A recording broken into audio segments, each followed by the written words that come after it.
तो दोस्तों जब जब भारत में बजट पेश किया जाता है हमारे पड़ोसी देश पाकिस्तान में सड़क से लेकर टीवी तक कोहराम मचता है और इनके पॉलिटिशियन से लेकर जो इनके तमाम बड़े जनरल हैं मिलिट्री के हर जगह मातम मनाने लगते हैं। और इसका कारण भी है, कारण बजट नहीं, बजट के अंदर छुपा है डिफेंस बजट में। दरअसल एक समय ऐसा था जब भारत पाकिस्तान की सेनाओं का मिलिट्री बजट में कुछ खास डिफरेंस नहीं हुआ करता था।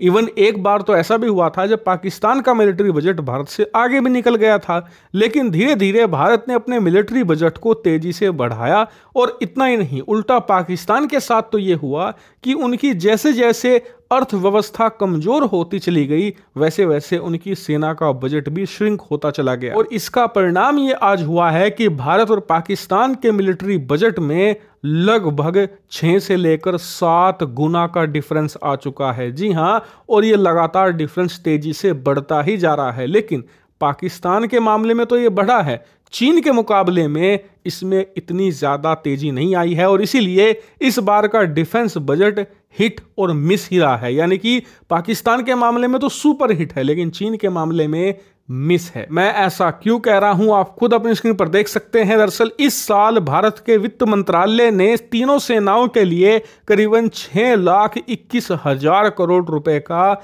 डिफेंस बजट एलोकेट किया है। अब पिछले साल के मुकाबले देखा जाए तो इसमें एक शानदार उछाल देखा गया है, क्योंकि पिछले साल के मुकाबले इस साल हमारा डिफेंस बजट करीबन 5% बढ़ चुका है। एग्जैक्टली बताऊं तो 4.79% ये बढ़ा है, जो कि एक अच्छा खासा जंप है। और इसी के साथ अब भारत का डिफेंस बजट $75 बिलियन हो चुका है। जी हां, $75 बिलियन इस साल अपनी हम तीनों सेनाओं पर खर्च करेंगे। और देखा जाए तो पाकिस्तान के मुकाबले तो ये सुपर हिट है, 7 गुना ज्यादा बड़ा है। लेकिन चीन के मुकाबले देखा जाए तो पूरी तरीके से सेटिस्फैक्टरी नहीं है। इसका कारण यह है कि चीन का मिलिट्री बजट $200 बिलियन के पार है और हम $100 बिलियन का आंकड़ा छूने में हाफ रहे हैं। अगर हम इसी रफ्तार से बढ़ते रहे, क्योंकि पिछले साल भी हमारा मिलिट्री बजट 3-3.5% बढ़ा था, इस साल करीबन 5% बढ़ गया है। लेकिन अगर 5% की रफ्तार से ही इसी तरीके से बढ़ता रहा तो हमें करीबन 5 से लेकर 6 साल और लगेंगे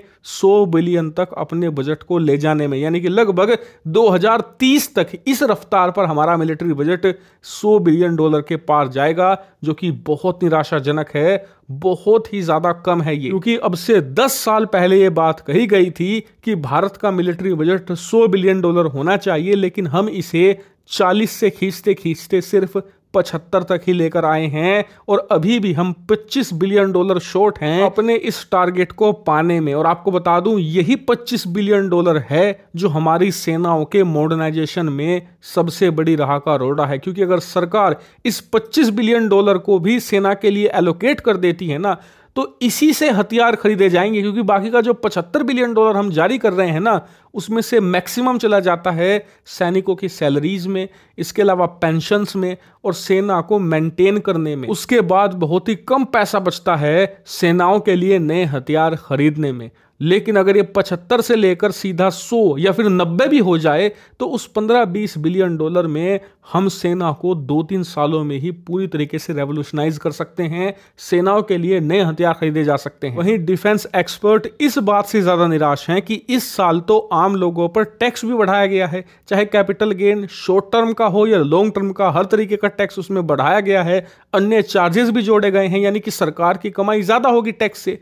लेकिन उसके बावजूद जो डिफेंस बजट है उसे मात्र 4.79% ही बढ़ाया गया। अगर उसे 10-12% भी बढ़ा देते तो वो संतोषजनक होता। लेकिन इस बार तो डिफेंस सेक्टर में निराशा ही हाथ लगी है। उम्मीद करते हैं कि अगले साल सरकार कम से कम इसे 85 से लेकर $90 बिलियन तक तो पहुंचाए, क्योंकि इसकी बहुत जरूरत है।